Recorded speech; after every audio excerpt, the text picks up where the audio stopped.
There is a dance that one day each and every one of us will dance.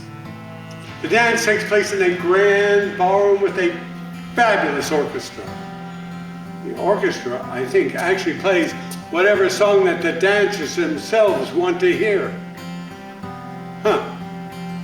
You know, it might even be true that only the dancers actually recognize the song that the orchestra is playing. Now, you can attend one of these events as a guest of the dancers, or you might just end up in the gallery watching as someone you know or love is dancing. You don't get to dance yourself, though, until either it is your turn, or you've been invited to be the dance partner of someone you love. But the most amazing thing is the orchestra. You see, an orchestra doesn't even exist until it might be needed. And as an orchestra might be needed, somehow the musicians know it informs us. Each musician, instrument in hand, appears waiting to be called into a specific ballroom. A violin, a cello, a bass, clarinet, a flute, followed by a piccolo player, then another clarinet, even a giant harp. On and on until all the musicians are seated. When it's my turn to dance, I want to dance with the person I have loved most in this world. And if it is her turn first, I want to be her dance partner, and I want us to dance a waltz, a slow, elegant, flowing, beautiful waltz, 2, 3, waltz, 2, 3, waltz, 2, 3. Susan Merrill Kalmans. That's her maiden name. I can remember the first time I even noticed Susan. We hadn't met yet. She's living in Houston, I'm living in El Paso, yet we both belong to the same B'nai B'rith youth organization groups. Me, the one for boys in El Paso called AZA, and Susan, the one for girls called BBG in Houston. We were just 16 years old, and we were traveling with our respective youth groups to the same regional convention in Texarkana, Texas. Oh, I remember this girl with curly black hair and big braces on her teeth. I kept noticing her in that 16-year-old boy sort of way, and I may have stared at her a lot, but I never got up the guts to introduce myself to her before the convention's over. So here I am, standing in the center of a Greyhound bus that's going to take me back to El Paso. And I remember, seriously, I remember this. The bus is slowly making its way out of the parking lot, and I sit down next to the window and I look out. And there's this girl with curly black hair waving at the bus. And I think she's waving at me. She later said that she is. I can even remember our first date, and that too was just sort of a first date. It was just 3 years later, and we were traveling to the Greyhound races in Juarez. Now that's Greyhound dog races, and that's Juarez, Mexico, right across the border from El Paso. Amazingly, Susan ends up going to college in El Paso at Texas Western, and I'm still living at home, and I'm going to Texas Western. Anyway, as the night begins, Susan is in the front seat with her date, Steve. I'm in the back seat with my date, Jay.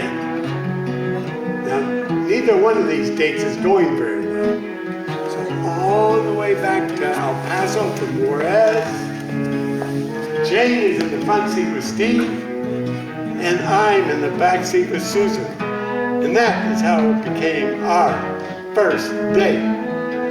It didn't take us very long to fall in love, though I do wonder whether two 20-year-olds really understood what love meant. So in August of 1966, while we were still in college, we got married. So here I am, 34 years later, walking around our McLean, Virginia home on this quiet Sunday morning, wondering whether it's going to be like this every morning. Empty, silent, somehow familiar. Just me. It's the spring of 2000, and it is the first time ever that I experience an orchestra forming. And I have to admit, it scares and it confuses me. It all begins with Susan updating me about her annual checkup. "Everything's fine, Sam," she tells me, then almost as an afterthought, one of those classic Columbo moments, if you will. "Oh, and just one more thing, honey. The doctor wants me to see a surgeon to check out something she felt in my right breast. Now, Sam, she doesn't think it's anything to worry about. It just felt funny to her." Well, I am surprised, but I'm not worried. After all, it is going to be Susan's 4th breast biopsy. "Don't worry, dear," I try to reassure her. "Remember, you had a mammogram just 2 months ago, and it was normal. Here, let me see if I feel anything." Humor and sex fix everything. The doctor's words, they're strange. The new vocabulary that I don't understand immediately, though their import is clear to me. Stage 3. Why stage 3? Well, because of the size of the tissue with cancer, because there are no margins. What are margins? Well, now remember, we didn't actually find a tumor. We just removed some breast tissue. Now, a margin would have been where the cancer ended and normal and healthy breast tissue began. I'm afraid in what we took out of Susan, there was no normal, healthy breast tissue. I now know what these words mean. You see, Susan's mother died of metastasized breast cancer at the age of 56.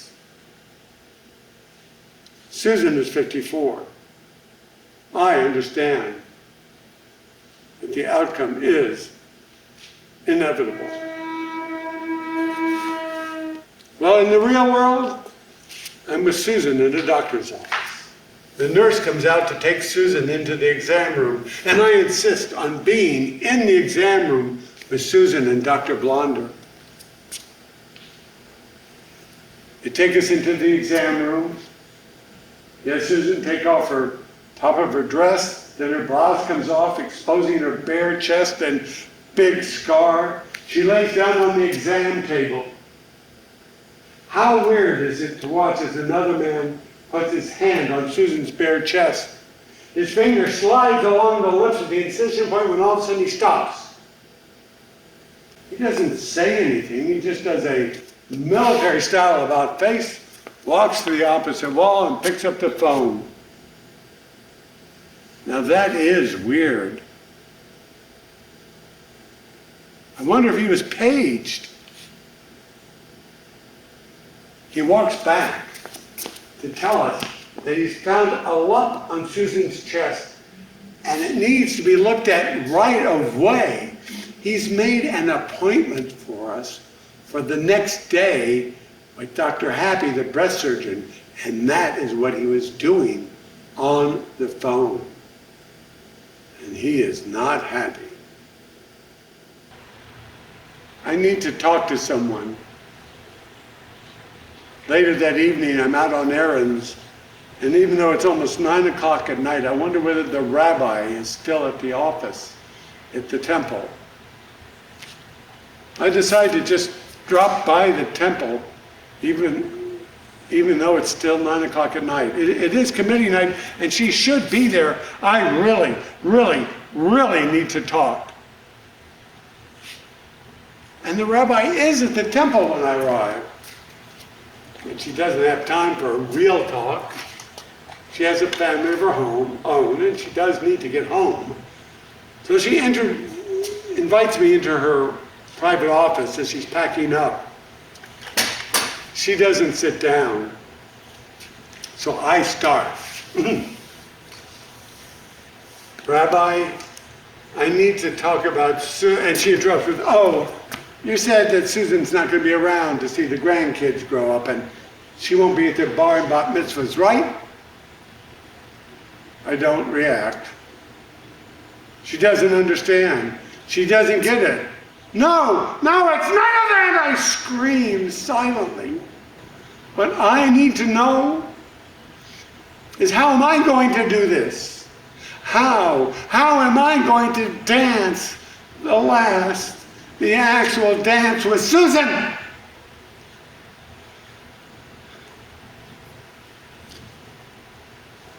The rabbi asked me to walk her to her car, and I do. And I do thank her for her time, but I don't tell her about the sounds or the images.